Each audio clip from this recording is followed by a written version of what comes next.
Olá, queridos, aula 4. Aula 4 chama o Pacto com Deus. Quero que você tenha a honestidade intelectual junto comigo, sabe? E eu gosto dessa expressão, honestidade intelectual. Honestidade intelectual é a gente estar aberto a conhecimentos, aberto a informações. A gente não oferecer resistência logo de graça. Às vezes você vai ler um livro, você lê um negócio, e você já começa a oferecer resistência. Querido, deixa para oferecer resistência, para você tirar suas conclusões, depois do curso.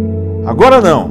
Agora é hora da gente ter a postura de humildade, de ouvir e analisar essas questões que a gente está colocando nesse curso, para você ir construindo a sabedoria. Tá certo? A aula de hoje eu quero falar sobre pacto com Deus, ou pacto, ou aliança com essa força absurda, ou harmonia, entrar em simbiose, entrar em harmonização com essa força toda que é essa força criadora toda do universo que é Deus. Nós chamamos de Deus, né?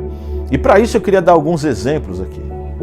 E esses exemplos talvez são exemplos da Torá, são exemplos da Palavra de Deus, do Novo Testamento também, né? Por quê? É importante você entender que a Bíblia é um livro de narrativas.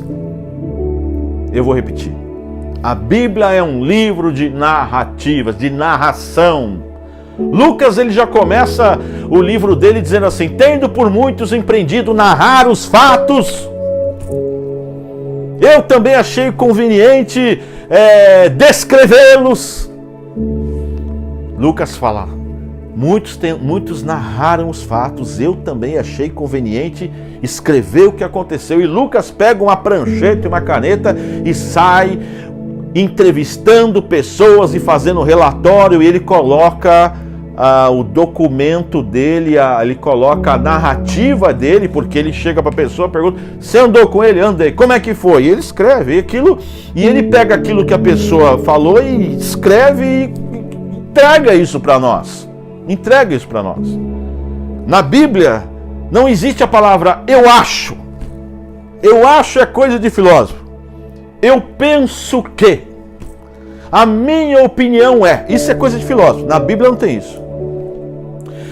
Um narrador só é um bom narrador quando ele narra, ele faz a leitura da existência e coloca aquilo com a maior fidelidade possível no documento que ele está escrevendo. Quando ele tem fidelidade à leitura da existência, é um bom narrador. Tanto é que a profissão de narrador hoje em dia é muito comum dentro do futebol. Então, um bom narrador é aquele que faz você enxergar aquilo que está acontecendo. E ele não pode mentir, ele vai falando, a bola sai do meio de campo, pega no pé de Mazinho, faz um lançamento para o Cafu, o Cafu para o meio esquerda, está correndo para cima, o juiz vem na conta. Ele tem que pegar tudo aquilo e falar exatamente o que está acontecendo. Se ele inventar um fato novo, ele é demitido, ele é um péssimo narrador, ele não é um narrador, ele é um mentiroso. O bom narrador, o narrador sério é aquele que descreve o fato assim, tal como o é. Não é isso? Então a Bíblia é um livro de narrativas. Então o que você ler lá, você não vai encontrar ideia de ninguém. O único que dá ideia lá é Jesus. Jesus, ele diz assim: está escrito, mas eu, porém, eu digo a vocês que é assim, assim, assado. Ele dá a interpretação dele, o único é Jesus. E aí ele é Deus no pensamento cristão, e aí não tem o que se dizer, né? Tem autoridade para isso. Mas, diante dessa informação agora, você sabendo que a Bíblia é um livro de narrativas, é um livro de pessoas que estavam vivendo e de repente sofreram uma intervenção de uma força extraordinária, sobrenatural. Abraão então está vivendo a sua vida tranquilo e contente com seu pai Terã em Ur dos Caldeus. E o Talmud, que são lendas judaicas que andam em paralelo ali com a palavra de Deus, o Talmud diz que Terã e Abraão, eles eram construtores de imagens. E o Talmud diz que o Terã falou assim para Abraão: fica na tenda aí cuidando das imagens, que eu vou sair para poder, vou na cidade mais próxima e eu volto mais tarde que eu preciso comprar algumas coisas. Abraão ficou dentro da tenda, isso quem diz é o Talmud, tá? Abraão ficou dentro da tenda, ficou pensando naquilo tudo que ele fazia junto com o pai dele, que ele ajudava o pai dele a vender imagens. E Abraão foi, pegou um porrete, e a tenda estava cheia de imagens. E tinha uma imagem no centro da tenda, que era uma imagem grande de um Deus lá, que eles mesmos fizeram, eles mesmos construíram. Abraão pega um porrete, sai quebrando todas as imagens da tenda e deixa só a imagem do meio, que era a maior, de pé, e coloca o porrete do lado daquela imagem. Quando o Teerã chega, que é o pai de Abraão, fala: Abraão, o que você fez aqui, cara? O que é isso que aconteceu? E Abraão diz assim: pai, você não vai acreditar, esse cara criou vida aqui, ele saiu quebrando todo mundo, ele falou que ele era o Deus mais forte.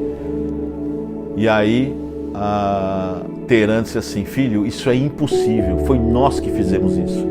E Abraão nesse momento então fala assim, pai dele: pai, então nós fizemos isso, o que nós estamos fazendo? Nós estamos vendendo ilusão para as pessoas, dizendo que isso aqui resolve, isso aqui não resolve nada, isso aqui saiu da nossa mão.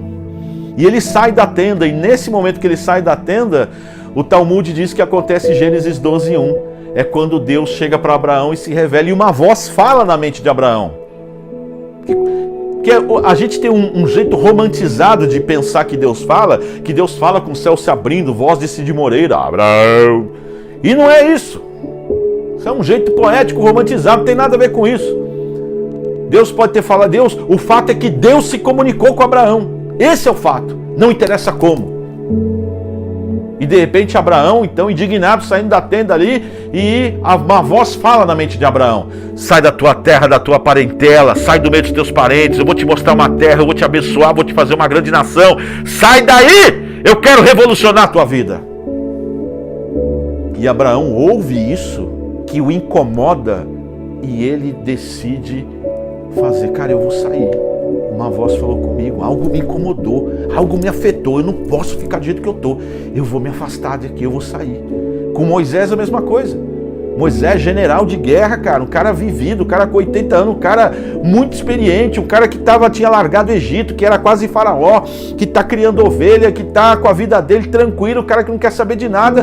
Uma voz fala com ele: tira a sandália dos teus pés, porque essa terra que você está pisando é terra santa. E é o seguinte, irmão, tu vai voltar lá e vai falar para o faraó liberar o teu povo do Egito, porque eu tenho ouvido o clamor do teu povo, e é você que vai lá falar com o faraó. Isso é uma narrativa. Moisés descreve: eu estava lá, eu ouvi isso, falou assim, assim, assado, e eu fui lá, e o bagulho virou, velho. E o negócio aconteceu.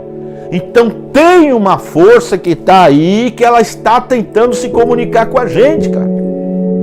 O próprio Pedro mesmo, o apóstolo Pedro, com ele já não foi assim, uma voz na mente, alguma coisa assim. Com ele foi o próprio Deus encarnado, Jesus andando, falou: Pedro, vem comigo. E Pedro larga e vai. É um comando que parte de uma força que incomoda a gente, deixa a gente desconfortável. Cara, eu preciso mudar alguma coisa aqui, preciso mexer alguma coisa. Às vezes você aprendeu que Deus só fala com você através da palavra dele, ou através de um pastor, ou através, sei lá do quê, de um filme.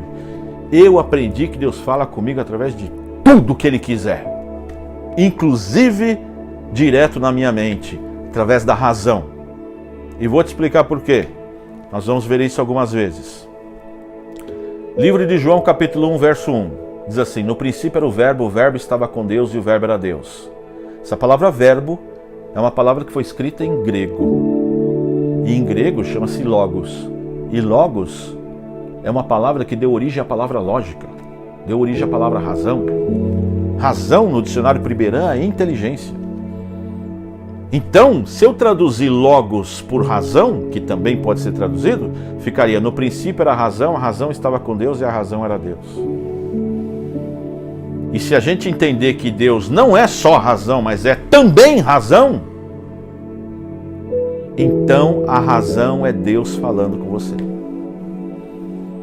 Então, como lição de casa, eu quero deixar para você algumas perguntas. Quais os chamados a que você tem obedecido?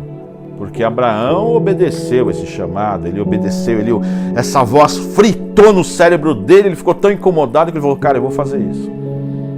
Ele obedeceu essa voz. Moisés obedeceu a voz. Pedro obedeceu a voz. Eu já tive esse incômodo e obedeci essa voz. Você está obedecendo que voz? Dos seus amigos? Do vício? De Deus? Da razão? Nenhuma? Se você estiver obedecendo a voz da razão, provavelmente já é Deus falando com você. Até a próxima aula. Deus abençoe.